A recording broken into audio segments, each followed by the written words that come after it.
This is an examination of the hidden human condition. This is the Hidden Killers podcast With Tony Bruschi. We're talking about Alec Murdaugh, but almost Alec Murdaugh by proxy in this story with Siobhan Scott, psychotherapist and author. We're talking about the settlement that was reached between Mallory Beach and Parker's Convenience Store and the Murdaughs in connection with the death of their daughter. Parker's Convenience Store sold the son of Alec the alcohol. They believe that he used his brother's ID to get it. Parker's the whole time has said, we did our job. We ID'd. They look alike.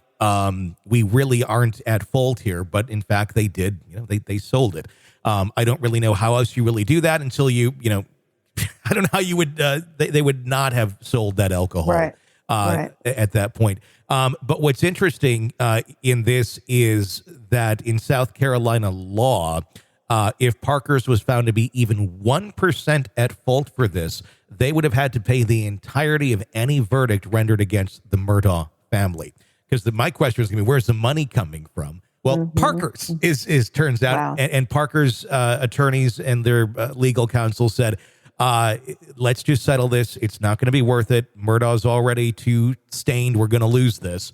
So let's just settle it. And all of the boat crash litigation is now done, believe it or not. Hoping that the family can begin to find some sort of peace. But where does this leave a family mentally after being just drawn and thrown through this for so many years, trying to fight for what's right?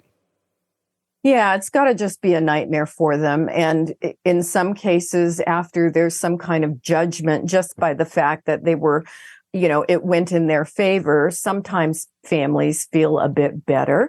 It would be nice if some of that $15 million, if they collect it, actually went toward, maybe some anti-alcoholism funds, to support agencies that help people with alcoholism, because certainly with the Murdaugh family, alcoholism and substance abuse, the drug abuse, were major problems. Paul was a raging alcoholic.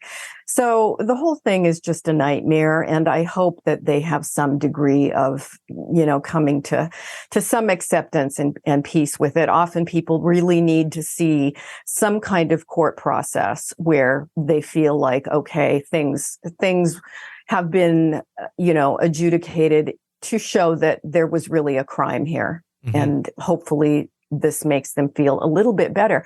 I don't know if it would for me, if honestly that would make a big difference, because bottom line is Mallory Beach is no longer there.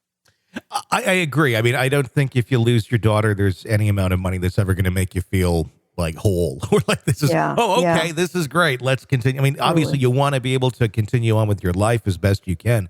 But it almost feels like a little miscarriage of justice as well here in this. Granted, they did get a settlement, and that's good. I'm happy that the family, Mallory Beach's family, is getting something and that's being found in their favor.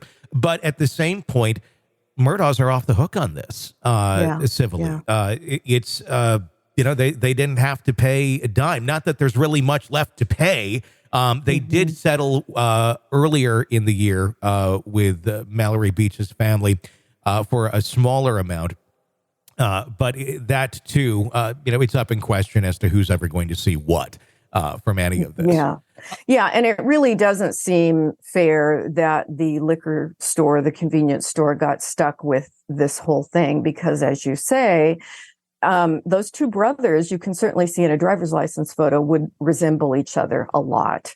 And, are we supposed to start fingerprinting people now in order to sell them any alcohol? It feels a bit off. It does. And I'm not trying to advocate for anyone trying to sell alcohol to minors. It just seems like a very off law. Like, okay, well, then put a better system in place. They did what they needed to do. And I think almost anyone who would have been behind that counter would have probably sold them. It looked like a legal sale. It looked completely legit. I can totally understand that. You're consuming the Hidden Killers podcast. Want more? Start binging on all of our true crime podcasts right now through Apple Podcasts and get an ad-free experience when you sign up to be a True Crime Today Premium Plus member exclusively on Apple Podcasts. More of the Hidden Killers podcast, dropping soon. Press subscribe now.